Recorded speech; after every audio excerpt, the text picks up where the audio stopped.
Some stories don't arrive with a loud crash. They begin as a quiet whisper, and then they change everything. Sometimes one small moment is enough to unlock years of hopelessness. This is the story of a little boy who had never taken a step, and the day someone taught him how to fly. Room 312 at Westbridge Medical Center was still. The only sound was the soft, rhythmic beep of a heart monitor. Morning light filtered through half-closed blinds, casting thin, golden stripes across the polished hospital floor. On the bed, the blanket was neatly smoothed, barely disturbed. Sitting at the very edge was a 3-year-old boy, Liam Hart. His hair was pale gold, the kind that caught light like spun thread.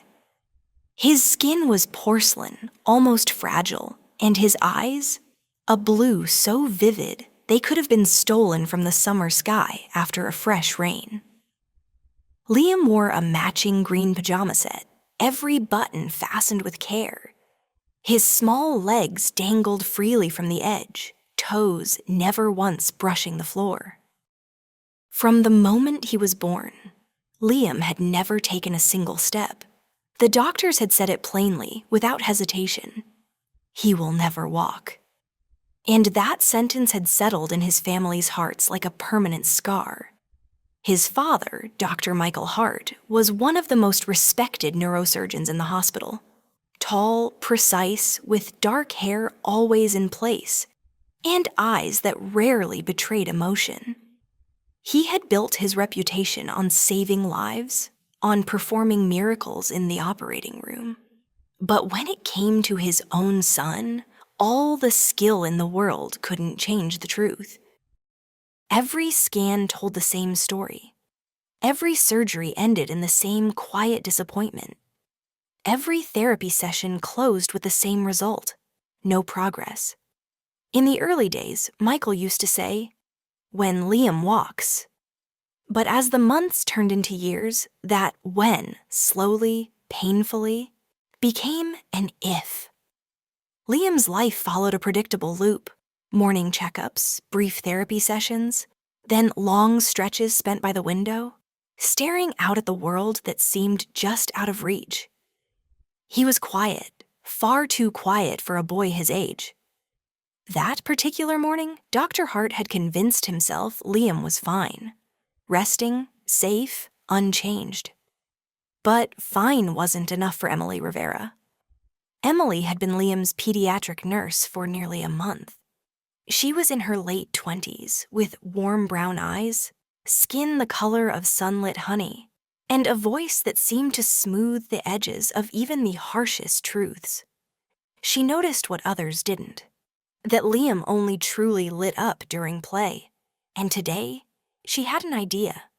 Emily stepped quietly into room 312, the faint squeak of her shoes barely louder than the hum of the monitor. Her scrubs were a soft blue, her hair pulled neatly back, but it was the way she carried herself, calm, unhurried, that seemed to change the air in the room. She crouched down so she was eye level with Liam. "How's my little explorer today?" she asked with a warm smile. Liam shrugged, bored. His voice was small but honest. Emily's smile tilted into a playful grin. Then maybe we need to do something wild. The boy's head lifted just slightly. "I can't walk." Emily leaned closer, lowering her voice like she was sharing a secret. Who said anything about walking? I'm talking about flying. Liam blinked. "Flying?" That's right. she said, her tone full of mischief. Superhero style. For the first time that morning, a flicker of curiosity crossed his face. Within minutes, Emily was lying on her back on the hospital floor. Her knees bent, feet flat. She guided Liam to stand on the soles of her feet while she held him steady by the sides. His little legs that had never once carried him, rested against her shins.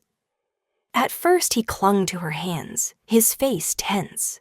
It's okay, she said gently. I've got you. You're safe. Slowly, Emily began to push upward with her legs, lifting him higher and higher. Liam gasped, eyes wide, the ceiling suddenly farther away. Look down! Emily encouraged. See? You're flying?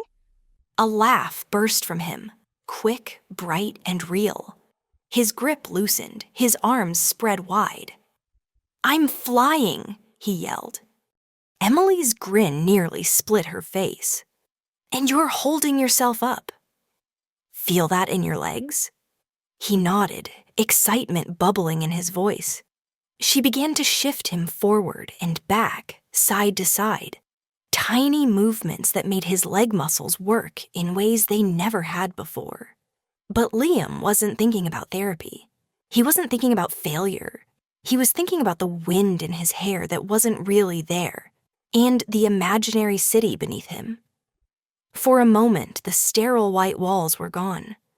There was no diagnosis, no limitation, only a boy who believed he could fly. And that's when the door opened.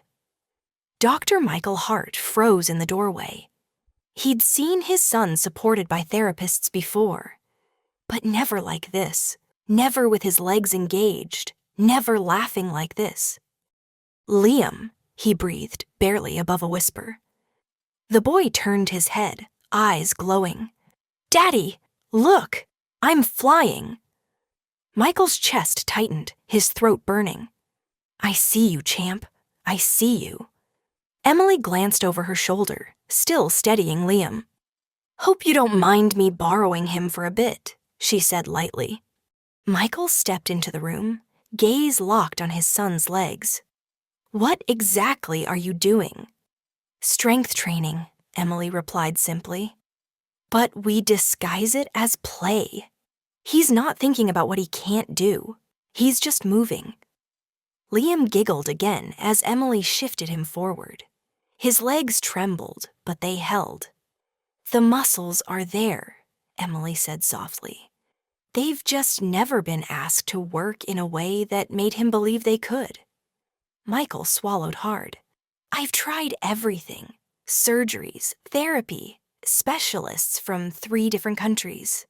Emily's eyes met his. And all of them told you what he couldn't do, didn't they? He didn't answer. He didn't need to. Sometimes, she continued, you have to stop telling a child their limits. You have to show them what's possible, even if it's only for a few seconds at a time. Emily gently lowered her legs, bringing Liam closer to her chest before lifting him up again, higher this time. He squealed, pumping his fists in the air. Higher, Emily! Higher! Michael couldn't help but smile, though tears were already threatening at the corners of his eyes. You like this, buddy? He asked. I love it, Liam shouted. Emily's voice softened. Want to try something even bigger? Liam's answer came without hesitation. Yes. She carefully shifted her position, guiding him until his feet touched the floor. Her hands stayed firmly on his sides, not holding him up, just giving him balance. All right, she said quietly, her tone turning serious, but still gentle. I want you to push through your toes and stand tall for me. Liam's tiny brows knit together in concentration. His mouth pressed into a determined little line. Michael took an involuntary step forward, holding his breath. The boy's legs wobbled instantly under his own weight. It was like watching a sapling fight to stay upright in the wind. You can do this, Emily encouraged softly. Just push a little more. I'm right here. Liam's face scrunched tighter, his arms instinctively flaring out to balance himself. Then, almost impossibly, his knees straightened. Michael's eyes went wide. For 3 whole heartbeats, Liam was standing, unsupported. The room was so quiet, even the steady beep of the monitor seemed to fade into the background. And then, his legs gave out. and he fell forward into Emily's arms. "I did it!" Liam gasped, his face breaking into a smile so wide it was almost too big for him. Michael's hand went to his mouth. It wasn't just the act of standing, it was the pride in his son's voice. "He's ready," Emily said, still smiling as she looked over Liam's head to Michael. "If you'll let me work with him every day." Michael crossed the room in 3 quick strides and knelt beside them. "You've done something I thought was impossible. You've given me my son's future back." Emily shook her head. "I didn't give him anything. I just helped him see what was already there." Liam turned to his father, his voice eager. "Can we fly again tomorrow?" Michael glanced at Emily, who smiled warmly. "We'll fly every day, until you're ready to run." From that day forward, flying became part of Liam's daily life. Every morning after his checkup, Emily would arrive with the same warm smile and the same playful energy. Sometimes they were superheroes saving a city. Other days they were astronauts floating through space, or pirates balancing on the mast of a great ship. What Liam didn't realize, what made it all work, was that every adventure was secretly a therapy session. His legs were pushing, his balance was improving, his muscles growing stronger with each laugh, each imaginary mission. Michael made a point to be there whenever he could. Some days he stood in the corner, arms crossed but eyes soft, quietly watching. Other days he crouched close, cheering Liam on, clapping when he balanced a few seconds longer than the day before. And slowly, things began to change. The tremble in Liam's legs when Emily lifted him was less severe. He could hold himself upright for longer before leaning back into her hands. Even his voice grew stronger, louder, brighter. One late afternoon, about 3 months after that first flight, the room was filled with the sound of Liam's laughter. Emily was holding him steady on the floor, letting him shift his weight from one foot to the other. "You're ready for something big today," she said, her tone somewhere between excitement and challenge. Liam's eyes lit up. "Bigger than flying?" "Maybe," she teased. "You'll see." Michael, standing by the door, felt his chest tighten. He had a strange sense that something was about to happen.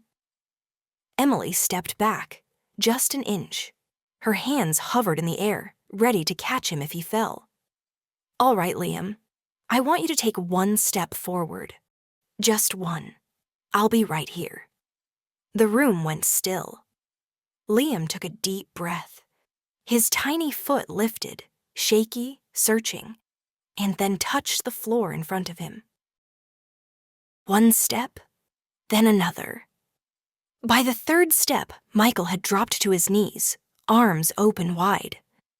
Liam wobbled, his arms flailing for balance, but he kept going, straight into his father's embrace. Michael scooped him up, spinning him once before holding him tight. Tears blurred his vision, but he didn't care. He could feel Liam's little heart pounding against his chest. Emily clapped from behind them, her own eyes glassy. "It's not a miracle in the medical sense," she said softly. "It's patience, it's belief, and it's love." Michael looked over Liam's shoulder at her, voice shaking. "I'll spend the rest of my life grateful you didn't see him as broken. You saw a boy who could fly." That night, as Michael tucked Liam into bed, the boy whispered, "Daddy, can we fly tomorrow too?" Michael smiled, brushing a hand through his son's hair. "We'll fly every day," he said, "until you're ready to run." Sometimes the most powerful medicine isn't found in a prescription or a procedure. It's found in the simple act of believing. Because when someone believes in you enough to make you believe in yourself, even the impossible can take its first step. Thank you for watching. If you enjoyed this story, please give it a thumbs up and share it with your friends.